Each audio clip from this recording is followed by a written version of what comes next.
Episode 2 के starting में हम देखते हैं शिप की तलाशी लेते वक्त जो और उसके साथियों को क्रू मेंबर्स की डेड बॉडीज मिलती हैं। इनकी हालत देखकर सभी समझ जाते हैं कि ये लोग शिप के क्रैश होने से पहले ही मर चुके थे, मगर कोई भी ध्यान नहीं देता है कि शिप में आज़ाद घूम रहा जेनोमॉर्फ इनका पीछा कर रहा है। दूसरी तरफ कैबेलियर डैम को बताता है कि उसके हाइब्रिड्स बनाने का सबसे बड़ा कारण यह है कि वो दुनिया के सबसे ज़्यादा इंटेलिजेंट ह्यूमन बींग से डेबिट करना चाहता है। ऐसा कन्वर्सेशन जो सचमुच कैबिलियर के दिमाग को हिला दे। कैबिलियर को लगता है कि एआई पावर्ड ह्यूमन बींग्स के पास भले ही ढेर सारी जानकारी हो, लेकिन उनके पास वो समझ, वो विजडम नहीं है जो कि इंटेलिजेंट ह्यूमन बींग्स के पास होती है। इसीलिए वो हाइब्रिड्स बनाता है। इनकी बॉडी तो सिंथेटिक है, लेकिन इनकी सोच और कॉन्शियसनेस ह्यूमंस जैसी है। उसे लगता है कि शायद भविष्य में ये हाइब्रिड्स उसका सपना पूरा कर सकते हैं। सियाम सिटी की ओर जाते वक्त बैंडी स्लाइटली को अपना सीक्रेट बताती है कि वो खास तौर पर अपने इकलौते ह्यूमन भाई जो को बचाने के लिए जा रही है। लेकिन स्लाइटली के अंदर एक बच्चे का दिमाग होने के कारण वो ये सीक्रेट सबको बताना शुरू कर देता है। जो और उसके दोस्त साथी शिप से निकलकर एक बिल्डिंग में अपना रेस्क्यू मिशन जारी रखते हैं। क्रैश की वजह से इमरजेंसी सीढ़ियाँ टूट चुकी होती हैं, यानी कि उन्हें दूसरी तरफ जाने के लिए लंबी छलांग लगानी होगी। जो के दो सोल्जर साथी कूदकर दूसरे किनारे तक पहुंच जाते हैं, लेकिन ठीक छलांग लगाने से पहले जो का ध्यान जाता है कि ऊपर बने छेद से उसे कोई देख रहा है। इससे पहले कि जो कुछ समझ पाता, जीनोमॉर्फ उस पर हमला कर देता है। जो किसी तरह नीचे वाले फ्लोर पर कूद के बाल बाल बचता है और एक लिफ्ट में घुस जाता है। वो तुरंत वॉकी टॉकी निकाल कर हेल्प मांगता है, लेकिन उसका रेडियो नेटवर्क से बहुत दूर होता है। फिर एक फ्लैशबैक सीन में हम देखते हैं कि जो यहाँ से आने से पहले प्रोडिजी से रिजाइन की मांग करता है, क्योंकि उसे डॉक्टर की पढ़ाई पूरी करके अपने पापा का सपना पूरा करना है। दूसरी तरफ बैंडी ब्राइट की सीट हैक करके अपने भाई पर नजर रखती है। यह देखकर कैबिलियर और बाकी सभी लोग हक्के बक्के रह जाते हैं, क्योंकि किसी भी नेटवर्क को हैक करने की प्रोग्राम बैंडी में नहीं डाली गई थी। यानी कि बैंडी ये सब खुद से सीख रही है। इससे सभी को डर लगने लगता है कि कहीं बैंडी को अपने भाई पर नजर रखने की आज़ादी देकर उन्होंने बहुत बड़ी गलती तो नहीं कर दी है। ब्राइट से बात करते वक्त निराश होकर आइस एज का एक डायलॉग बोलता है। बैंडी तुरंत ब्राइट के सिस्टम को हैक करके उस डायलॉग का जवाब देती है। ये सुनकर जो हैरान रह जाता है, लेकिन बदकिस्मती से जो को सर्विस कॉन्ट्रैक्ट पूरा करने तक यहीं रुकना था। उसकी रेजिग्नेशन लेटर को अभी ठुकरा दिया जाता है। क्रैश साइट पर लैंड करते ही बैंडी को लो फ्रीक्वेंसी वाली आवाज़ें सुनाई देती हैं। बैंडी बाकियों से पूछती है क्या बाकी भी ये आवाज़ सुन सकते हैं, लेकिन ऐसा लगता है कि ये सुपर हियरिंग वाली एबिलिटी सिर्फ बैंडी के पास थी। अंदर जाने से पहले कर्स सोल्जर्स को ब्रीफिंग देने उनके टेंट में जाता है और उनको बताता है कि अब से हाइब्रिड्स भी उनकी रिसर्च और रेस्क्यू टीम का हिस्सा होंगे, लेकिन उनका मुख्य मिशन शिप में रखे सैंपल्स और कार्गो को इकट्ठा करना है। बैंडी तुरंत सारे सीसीटीवी कैमरे को हैक करके पता लगाती है कि उसका भाई एक लिफ्ट में फंसा हुआ है। फिर कर्स से परमिशन लेकर बैंडी फौरन स्लाइटली के साथ अपने भाई को बचाने के लिए चली जाती है। उधर आइलैंड पर बेलन यूटानिक कॉरपोरेशन के एजेंट यूटानी कैबिलियर को कॉल कर कर अपनी शिप को वापस मांगती है, लेकिन कैबिलियर साफ मना कर देता है और वो कहता है कि यूटानिक को डायरेक्ट कॉल करने की बजाय प्रोडोजी के वकील से बात करनी चाहिए, क्योंकि बेलन यूटानिक की शिप प्रोडोजी की बिल्डिंग पर क्रैश हुई है। अगर बेलन यूटानी श्याम सिटी में घुसने की कोशिश करेंगे तो कैबिलियर इसे एक आक्रामकता का कदम समझेगा और उसके खिलाफ कार्रवाई करेगा। बेलन यूटानी समझ जाते हैं कि कैबिलियर शहर में हुई जानवान के हादसे के बहाने शिप में रखे सामान को हड़पना चाहता है।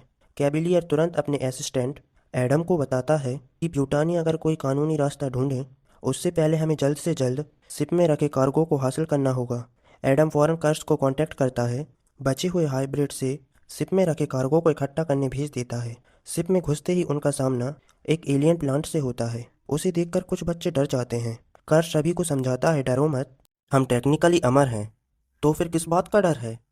एक हाइब्रिड को उस प्लांट पर नज़र रखने के लिए छोड़कर बाकी लोग कंटेनर को ढूंढने के लिए निकल पड़ते हैं जिसमें उस एलियन प्लांट को रखा जा सके। कंटेनर ढूंढते वक्त उनकी नज़र खटमल प्रो मैक्स पर पड़ती है, जो अपने शिकार को पूरी तरह निचोड़कर मोटे ताजे हो चुके होते हैं। तभी एक कोने से एक बिल्ली बाहर आती है। उसके पास आई ऑक्टोपस एलियन ने कब्जा किया होता है। नए शिकार को देखकर वो एलियन बिल्ली की बॉडी से निकल के हाइब्रिड पर झपटती है, लेकिन हाइब्रिड्स उस ऑक्टोपस को एक कंटेनर के नीचे दबोच देते हैं। पहले पहले तो वो भी डर जाते हैं, लेकिन जैसे तैसे उन्होंने ये काम किया था। जो को ढूंढते वक्त रास्ते में बैंडी को एक बैग मिलता है, जिसका मतलब ये है कि वो लोग सही रास्ते पर हैं। लेकिन लिफ्ट और दीवार पर पड़े बड़े बड़े पंजों के निशान को देखकर बैंडी समझ जाती है कि उन्हें जल्द से जल्द जो को ढूंढना होगा।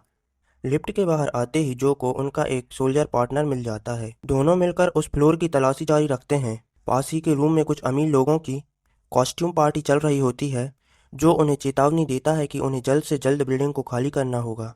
लेकिन इस चेतावनी को वो लोग नज़रअंदाज कर देते हैं और वापस पार्टी में अंदर चले जाते हैं। तभी जीनोमॉर्फ उसके पार्टनर पर हमला करता है। उसे मारकर वो पार्टी में सभी लोगों की चटनी बना देता है। जो पास में पड़ी पर्स राइफल को उठाता है और धीरे धीरे रूम में घुस जाता है। जैसा कि उम्मीद होती है दोस्तों, अंदर घुसते ही जीनोमॉर्फ जो पे कूद पड़ता है। जीनोमॉर्फ बस जो को मारने ही वाला होता है, लेकिन तभी मोरो आकर स्टेरॉइड से जेनोमॉर्फ को बेहोश कर देता है। मोरो जो को भी शॉक देकर बेहोश कर देता है। फिर अपनी राइफल का मोड बदल के वो जीनोमॉर्फ को स्पाइडरमैन जैसे बैग में डालकर उसे घसीटते हुए लिफ्ट की ओर ले जाता है और तभी सोल्जर्स आ जाते हैं। बैग में कुछ हिलता देखकर वो मोरो को रोक लेते हैं और बस फिर क्या, जेनोमॉर्फ बैग से निकलकर सभी सोल्जर्स को मार देता है। लेकिन हैरानी की बात ये थी दोस्तों, वो मोरो को जिंदा छोड़ देता है। वॉचर्स जेनोमॉर्फ डर को सेंस कर सकते हैं। या तो मोरो साइबर हुल की मदद से अपने डर को कंट्रोल कर सकता था, या फिर कुछ और गड़बड़ है।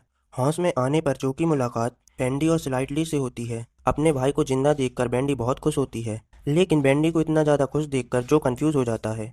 बेंडी कर्श से कांटेक्ट करके बताती है कि उन्होंने जो को ढूंढ लिया है, लेकिन कर्श को इससे कोई फर्क नहीं पड़ता। लेकिन वह तो यह चाहता है कि वो कार्गो मिशन को जल्द से जल्द पूरा करे। शिप के इंटरफेस से कनेक्ट होते ही उनको पता चलता है कि ये एक डीप एलियन रिसर्च शिप है, जिसमें कई एलियन स्पीसीज के सैंपल्स रखे हैं, जिनमें वो आई ऑक्टोपस भी शामिल है, जो अपने शिकार के आई सॉकेट में घुसकर उसके दिमाग को कंट्रोल करता है। लेकिन कर्श की नज़र एक खास कार्गो पर है, यानी जीनोमॉर्फ के अंडे। उसे अभी तक ये पता नहीं है कि उसके अंदर क्या है। कर्श बेंडी और स्लाइटली को उस लोकेशन पर जाने को कहता है, लेकिन बेंडी जो को भी अपने साथ ले जाती है। रास्ते में स्लाइटली बिना हिचकिचाए जो को बताता है कि वो सिंथ है, जिसमें उन बच्चों की कॉन्शियसनेस ट्रांसफ़र की गई है जो वैसे भी मरने वाले हैं। स्लाइटली ये भी बता देता है कि बेंडी कोई और नहीं बल्कि उसकी बहन मार्सी है। ये सुनकर जो पूरी तरह हक्का बक्का रह जाता है। उसे ये पता नहीं होता है कि उसके पापा ने प्रोडिजी के साथ किस प्रकार की डील की थी कि जिससे मार्स को उनके एक्सपेरिमेंट का हिस्सा बना दिया था। उसे तो लगता था कि मार्सी की मौत निस्वार कारणों से हुई है, ना कि कोई कॉन्शियस ट्रांसफर से। जो बचपन के कुछ सवाल पूछकर बेंडी को टेस्ट करना चाहता है, ऐसे सवाल जिनका सिर्फ बेंडी ही आंसर दे सकती थी। लेकिन बेंडी जो के हर टेस्ट में पास हो जाती है। आखिरकार जो मान ही लेता है कि बेंडी उसकी बहन ही है। अन्नों की लोकेशन पहुंचते ही जो सीधे एक ब्लू मिस्ट के अंदर घुस जाता है। ये एक तरह का ऑब्जेक्ट डिटेक्टिव सिस्टम होता है, जिसमें अगर कोई जाता है तो जीनोमॉर्फ को डायरेक्ट सिग्नल मिल जाता है कि उसके अंडे अब खतरे में हैं। तब जीनोमॉर्फ भागते हुए अपने अंडों को बचाने के लिए आता है। बेंडी को फिर से वही लो फ्रीक्वेंसी बजिंग साउंड सुनाई देता है, जो कि जीनोमॉर्फ के और पास आते ही बढ़ता जा रहा था, मानो ये साउंड जीनोमॉर्फ का कम्युनिकेशन सिग्नल हो। देखते ही देखते जीनोमॉर्फ जो को लेकर नीचे कूद जाता है। बेंडी स्लाइटली को अंडों की रक्षा करने के लिए छोड़कर अपने भाई को बचाने के लिए नीचे की ओर दौड़ पड़ती है। और यहीं पे खत्म होता है एपिसोड 2।